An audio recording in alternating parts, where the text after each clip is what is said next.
You ask Tiger to solve.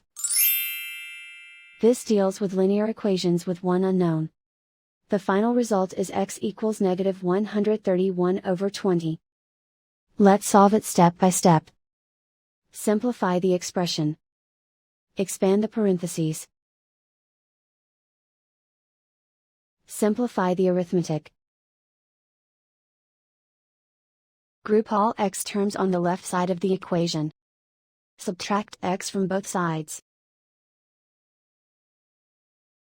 Group like terms. Simplify the arithmetic. Group like terms. Simplify the arithmetic. Group all constants on the right side of the equation. Subtract 45 from both sides. Simplify the arithmetic. Convert the integer into a fraction. Combine the fractions. Combine the numerators. Isolate the x.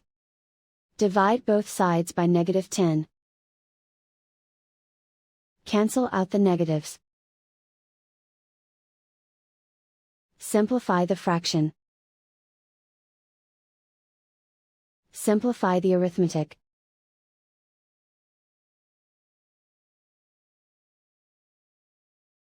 And so the final result is x equals negative 131 over 20.